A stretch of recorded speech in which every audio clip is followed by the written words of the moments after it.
Today I want to begin with, this is just my opinion, which you don't come from my opinion, but this part's just my opinion. I want to begin with what I think is one of the most catalytic relational dynamics that goes under the radar that's pretty much, I feel like, sometimes overlooked by humankind. So one of the most important catalytic relational dynamics that is at play every single day in our lives, in most of our conversations, but we're not aware of it. So I want to surface it, make you aware of it, because this is a game changer when we can keep this front and center. So here it is. I made this up. It's a little clunky, and I'm going to read it twice, and then I'm going to talk about it. And it's basically this idea. The relationship you have with others is rarely the same relationship they have with you. The relationship, I see the confusion. I know, I'm gonna go slow. Okay, and I was trying to figure out how to make this clear, but anyway, I'm gonna illustrate it in a minute. The relationship that you have with others, all the people in your life, is rarely, sometimes it's the same, but it's rarely the same relationship they have with you. In other words, you are in a relationship with a lot of people, but it's rarely the same relationship. And the best way to illustrate it is parent-child relationship.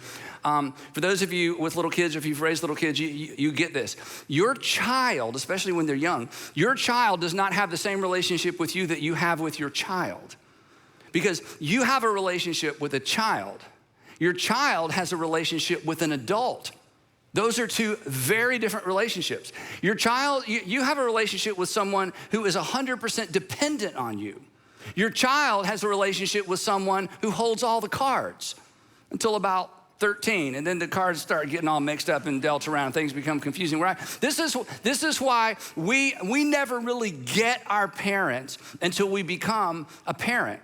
You have to be in a relationship with your child to understand what it was like to be your parent in a relationship with you when you were a child. It's only when you become a parent that you feel what they felt, experienced what they experienced, feared what they feared, were concerned about the things they were concerned about. This is why most of us, when we, in young adult age or adulthood, we go back and apologize to our parents, right? Like, I had no idea. I owe you the biggest apology, but we didn't know it wasn't that there was something wrong with us until you're in that role, until you're walking in those shoes. You don't really understand it because you're in a relationship with your child, but it's not the same relationship.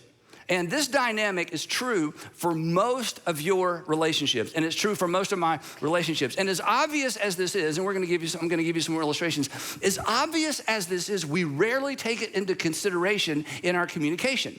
We rarely take it into consideration with the words that we choose. Another illustration, at work, you are in a relationship with your employer, you're in a relationship with your employees, but it's not the same relationship.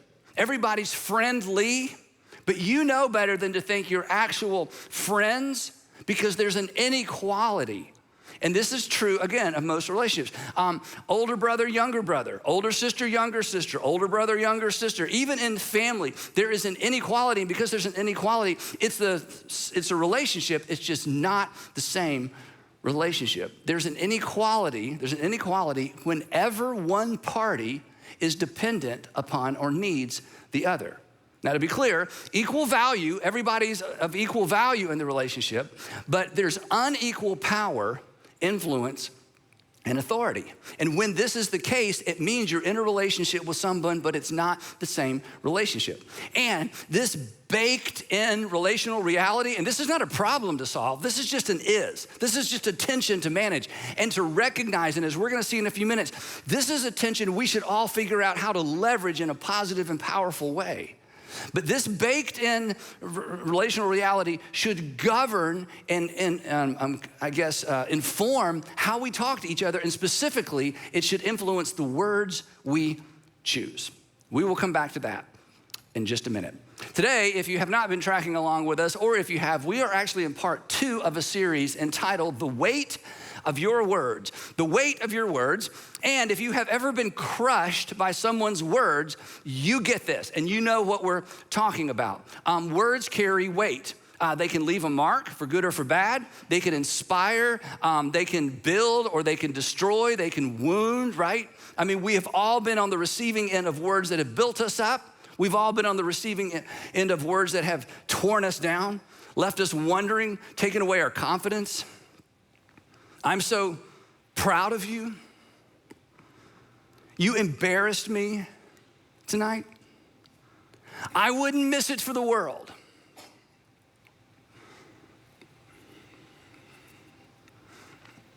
You're not needed here anymore. We've all been on both sides of things like that, haven't we? In fact, some of those phrases are emotional for you. Maybe something recently. That's the power of words. Here I am reading words on a screen that reflects something someone has said to you, and suddenly it's very personal. It's very emotional. Our lives, I don't need to convince you of this, but our lives have been shaped by the words spoken to us, over us, at times we feel like words spoken at us. This is true for our childhood. It's true right now for some of you in your marriages. You are dealing with wounds and carrying wounds, and your spouse has said, I'm just telling the truth, I'm just being honest. We talked about that last time, and you're like, yeah, you're just being honest, but you're killing me with the weight of your words. Words inflate or deflate our confidence. With the words spoken to us or at us or over us, it impact who we see in the mirror, right? And here's the thing, and here's where we make a turn. While we are quick to acknowledge the fact that people's words spoken to us, over us, and at us have impacted our lives and our childhood, and again, who we see in the mirror, we're quick to recognize that. I don't have to convince you of that. What we are not so quick to recognize, what we're often slow to recognize, and here's the point of today's few minutes together, and what we are slow to take responsibility for is how our words land and impact others, which should bother all of us, right? But it should bother a specific group of us more. Those of us who consider ourselves Jesus followers. The idea that our words have the potential to wound, that our words have the potential to undermine somebody's confidence or to undermine someone's self-esteem or to inflict a scar that they carry with the rest of their lives. That potential with our words should really bother us, and of all people, we should take responsibility for our words. And here's why. The Apostle Paul comes along and teases out Jesus, new covenant command to love us. He loved us to love as God through Christ loved us. And he teases it out, and the Apostle Paul says throughout his letters, hey, we're one another people. That's what Christians are supposed to be. We're one another. We are supposed to make decisions and choose words and respond in such a way that the person on the other side of us, the one another, is actually benefits by being in a relationship with us or being on the other side of us. We're supposed to encourage one another and honor one another and forgive one another and carry one another's burdens. We're supposed to sacrifice for the sake of the benefit of other people, which means our words matter, and we are more responsible than the average person for leveraging our words in such a way that our words build people up. These kinds of words, as we're going to talk about, should characterize us. So we have to take responsibility for our words. Now, real quick, if you're not a Jesus follower, if you're not a Christian, or maybe you used to be and you kind of hit the eject button and you're out, isn't it true that you may be more curious if the Christians you knew had been more cautious with their words? Well, isn't it true that you may be more curious or maybe more open to leaning in or rediscovering the faith that you grew up in or grew up with if the Christians around you had used their words in a different way as it relates to you, and not just to you, but the people that you love the most? So in this series, we're talking about three dynamics that are at work in every conversation. And regardless of your faith tradition or regardless of whether or not you even have faith, this is gonna be super, super helpful, because these three dynamics they're weaving their way into every conversation we have. These three dynamics actually determine what people hear regardless of what we actually say. And here's the thing, this is why we should be good at this. We have all been on the receiving end of all three of these dynamics, which means this should be easy for us. Because, we should be able to keep it front and center, but we don't.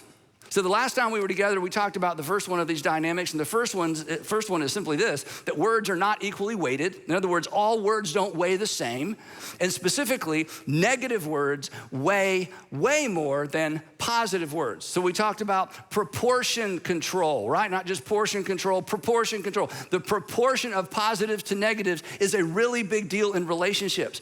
And if we want to have the kind of relationship and influence with people where they're able to hear the hard things and sometimes the negative things. We need to load up on the positive, because whether we like it or not, whether we think it's fair or not, it's very difficult for people to hear the negative if all they get is negative.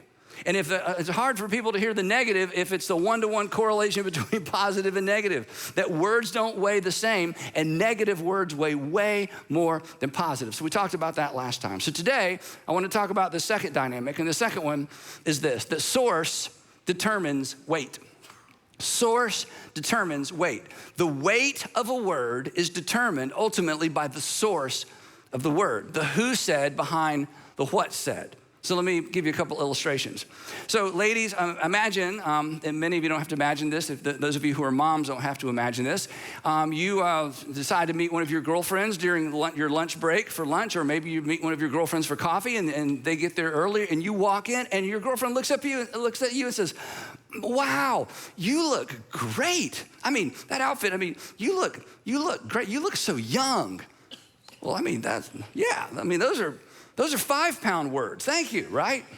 Now imagine that afternoon you're at home and your 15-year-old daughter walks through and she does a double take and she says, "Mom, that you look great.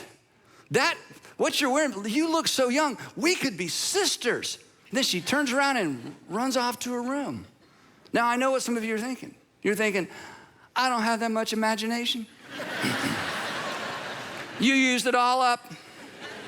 Because Andy, come on, let's be honest. If the resurrection of Jesus is here, that would come in somewhere, And what makes the difference? The location? Words at home way more than words in the, no. It's not the location. It's not the words. 5-pound words become 50-pound words depending on who's using those words. Not because of where. Because of who? Another illustration, my administrative assistant, Diane Grant, has worked with me for over 25 years, which means she either needs a standing ovation or a long vacation, or both. But anyway, we're familiar for 25 years, so she knows me well, and we're able to communicate so well, and it's a great working relationship. And every once in a while, when I need to go deliver some negative information or some negative news to an employee, she'll say, remember, your words weigh a lot. Sometimes, every once in a while, she'll say this, Andy, I think you should let me tell her. I think you should let me tell him. My words don't weigh as much. Now, here's the question. Why does she have to say, remember? She shouldn't have to tell me, remember. I'm the expert. I'm up here dishing all this out. I got the notes and the screens. I put this whole talk together. Nobody needs to tell me to remember something I'm up here telling you to remember, right? Wrong. Do you know why she tells me to remember? Because I forget. Because when I see the people that I work with, you know who I see? I see coworkers. I see peers. I see friends. Who do they see? They see the boss. It's very different. We're in a relationship. It is not the same relationship. So to tease this out a little bit, okay? It kind of looks like this. Source determines weight. Weight determines impact. And impact determines outcome. The source of the words determines the weight of the word. The weight determines the impact, how it lands.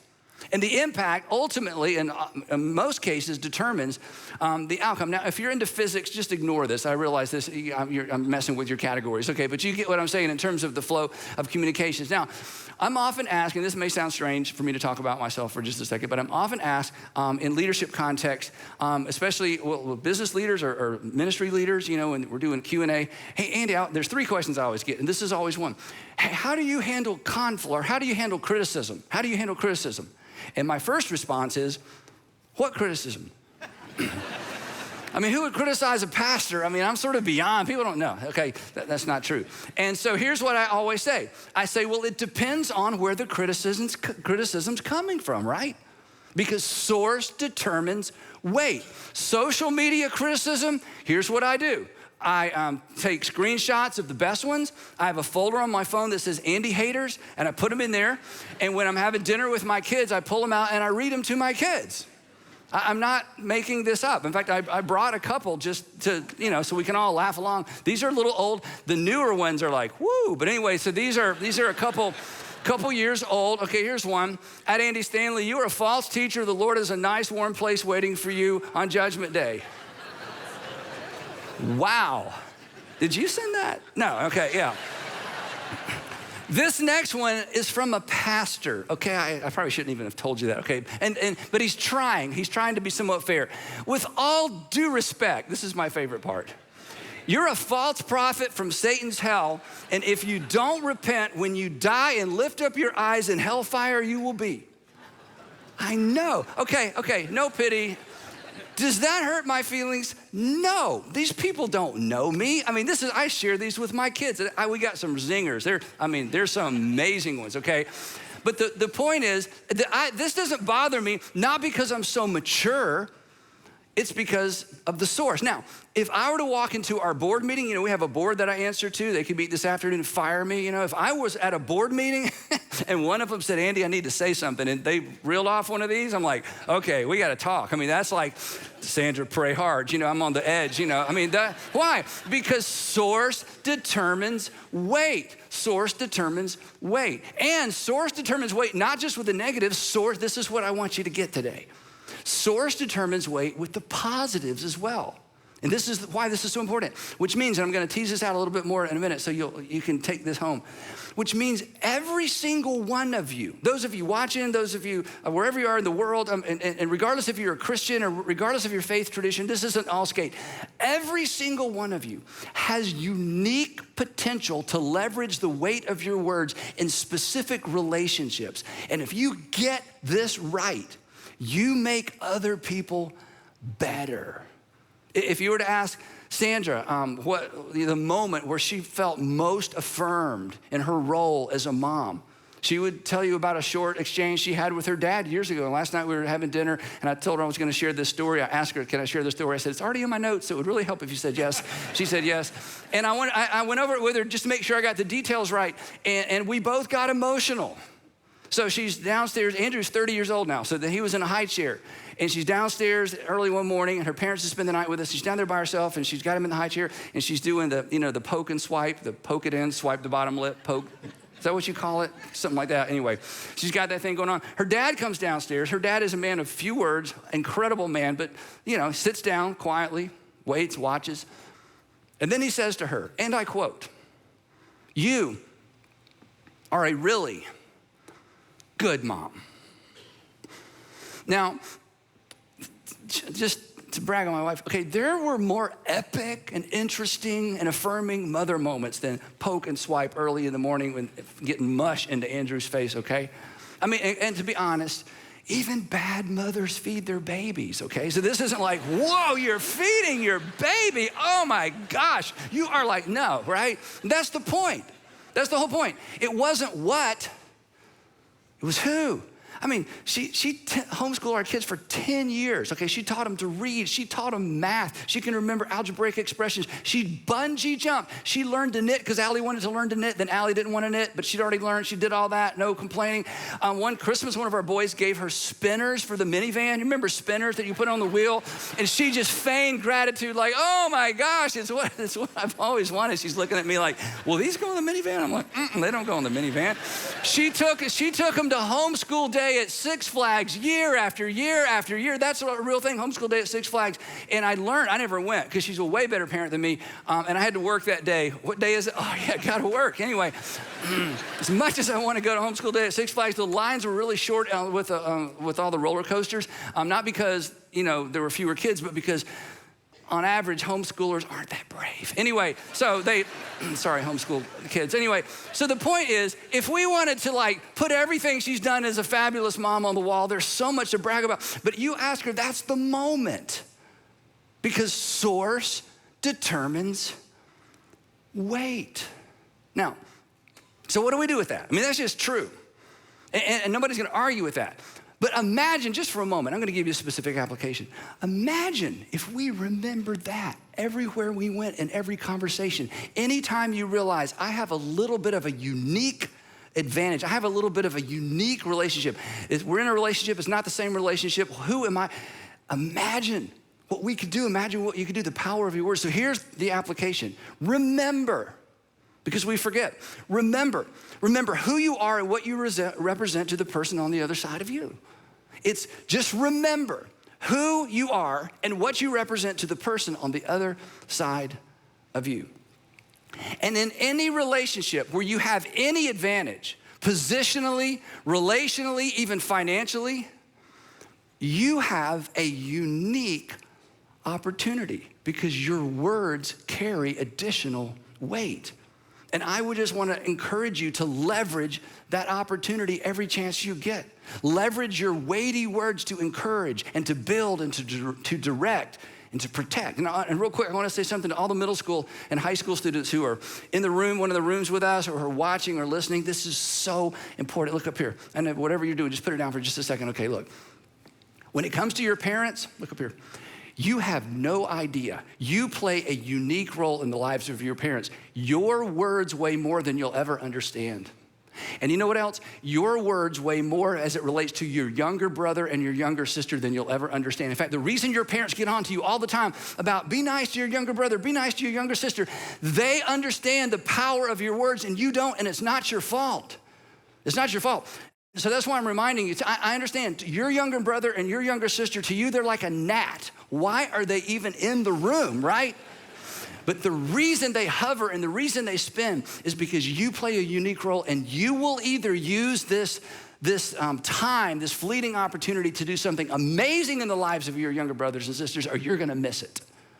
And I wanna challenge you to be the unique middle schooler or the unique high schooler and take advantage of that. And not just your brothers and sisters, your parents as well. And you know what? Your words to the lives of your parents, they weigh 500 pounds for positive or for negative. You have the power with your words as it relates to your parents. You have the power to crush or to encourage. Quick story, years ago, when President Obama was elected for his first term, I got a call from his administration to come be a part of the festivities at the National Cathedral, the service they have after the inauguration. Some of you remember that. And you may not know this, so you may want to write this down. See, I don't know if you know this, but politics is not an emotionally neutral topic. I should put that on the screen. Politics is not an emotion. So when I got invited, I thought, wow, what a privilege. I was completely shocked. And I thought, wow, what an incredible opportunity to get to go to the National Cathedral, all these famous people, and I get to read this thing that was read when George Washington was inaugurated. I mean, it's just, but I realized if I do this, there's gonna be people that are like, yeah, he's one of us, and other people are like, no, he's one of them. And it just. So Andrew, our oldest again, we're driving home. I remember what road we were on. I had just gotten this invitation the day before. I got to let him know what I'm going to do. And I said to him, Andrew, he was 15. I said, Andrew, hey, I get invited to do this thing, but some people are going to be upset. Some people are going to be too excited. It's divisive. It could be, And so I'm just trying to figure out what to do. And he said something I'll never forget. And my point is, students, you have no idea the weight of your words with your parents. He said to me, Dad, if God brought this opportunity along, don't you think you should take it regardless of what other people think? It's like the peer pressure talk for grown-ups, from the teenagers. Dad, don't give in to peer pressure. It's like, okay, so, I went ahead and did it, and the whole thing turned out great. But the point is, I'll never forget that. Why? Because his word, staff had an opinion, everybody's got an opinion, but my 15-year-old son, I'm like, goodness. So the point is, whether it's at home or at school or at work or in the neighborhood, remember who you are and remember what you represent to the person on the other side of you. One more quick illustration. Mom and Dad, this is so important. When you walk into your child's room to deliver some bad news, all right? When you walk into your child's room to deliver some not so good news, you see somebody who knows better and who needs to do better. But who do they see? They see the person whose approval they want more than anything else in the world. It's not the same relationship. You have a relationship, but it's not the same relationship.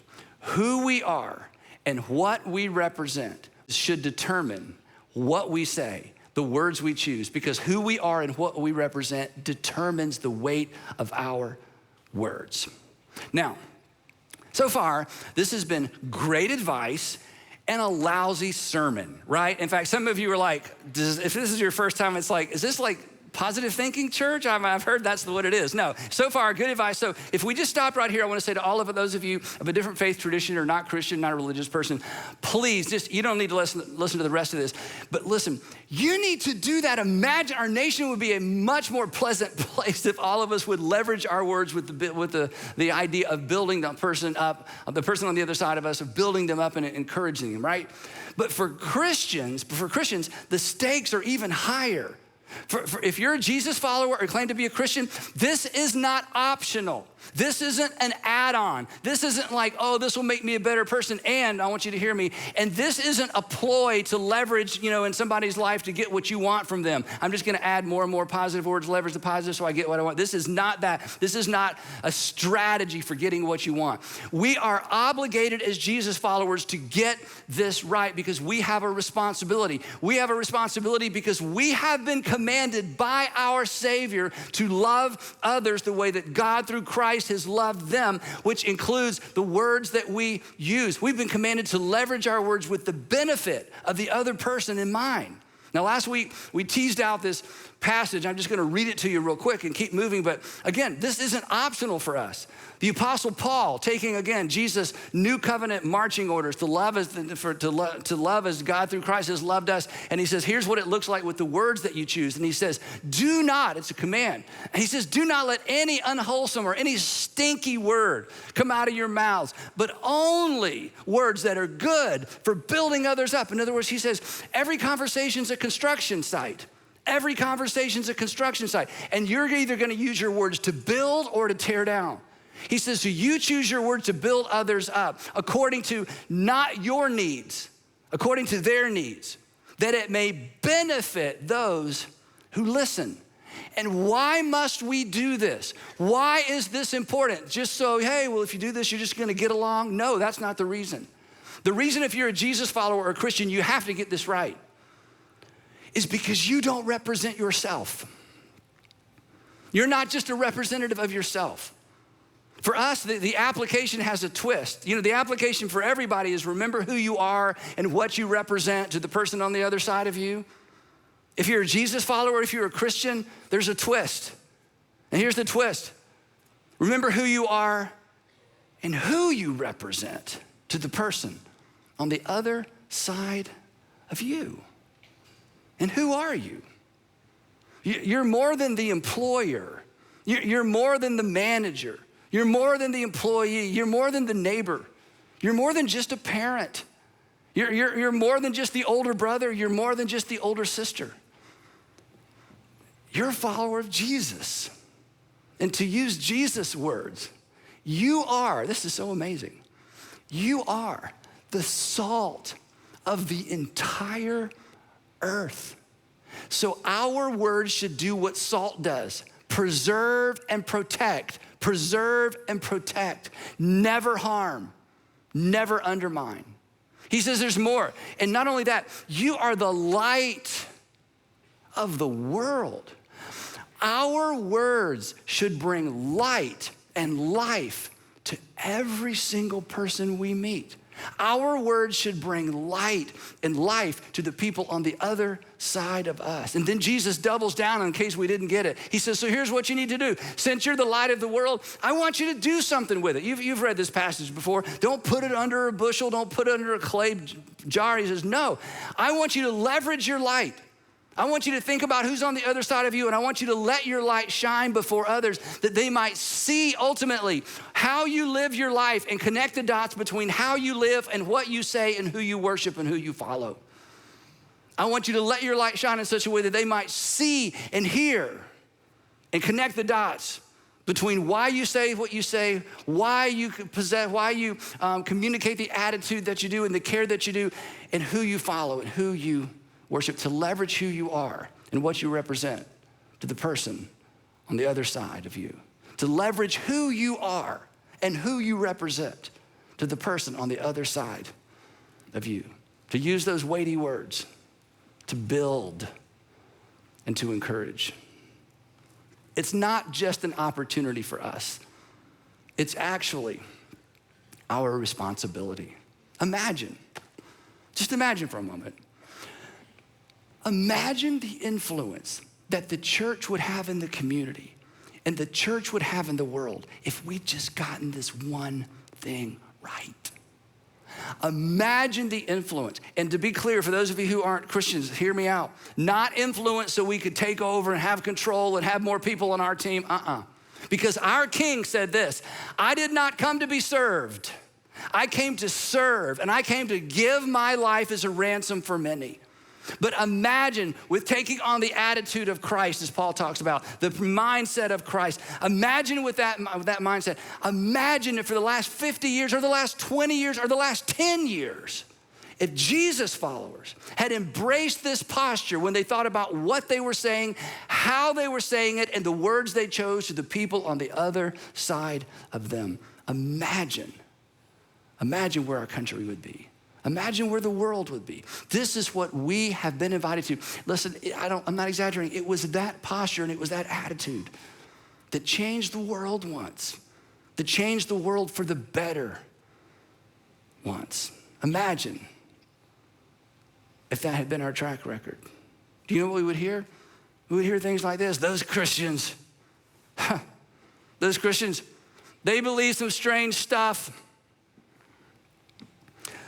But I gotta be honest, they are the most encouraging people I've ever met. In fact, even when they say hard things, you just can't help but believe they really have your best interest in mind. Even when they say some of that goofy stuff, it's like, gosh, it's hard to hate these people. It really is.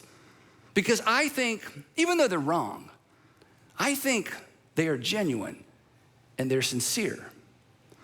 And when I'm in trouble, that's who I call. And when my family hit a bump, we're not even church people, and they were there. And my neighbor, he's a Christian, and he came over and he confronted me and he was getting all up in my face, and I was about to, and I realized he really cares about me. He didn't have to come over here and say this. He really cares about me and my family. Because all my other friends are saying, oh, it's none of my business, it's none of my business. But these crazy Christians, I'm not sure I could ever believe what they believe.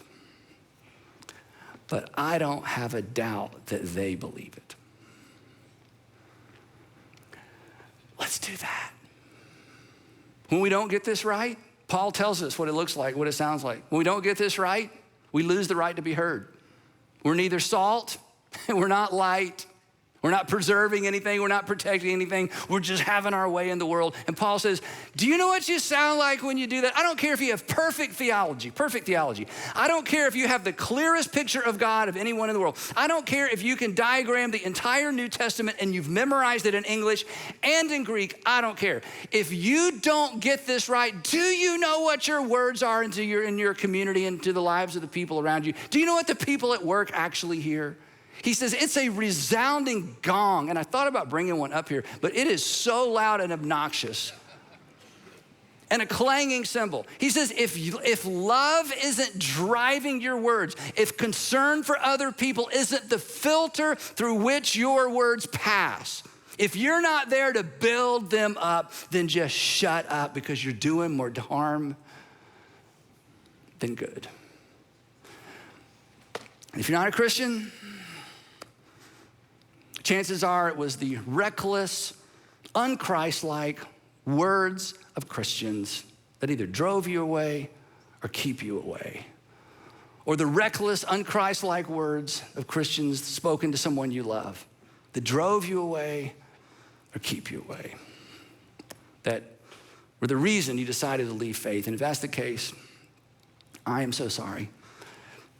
And I hope that you will look past us and beyond us to Jesus, who, and you're gonna love this. If you're not a Christian, you're gonna love this. To look past us to Jesus, who reserved his harshest words for religious people who were careless with their words toward the people he loved. So for all of us, let's remember, I forget.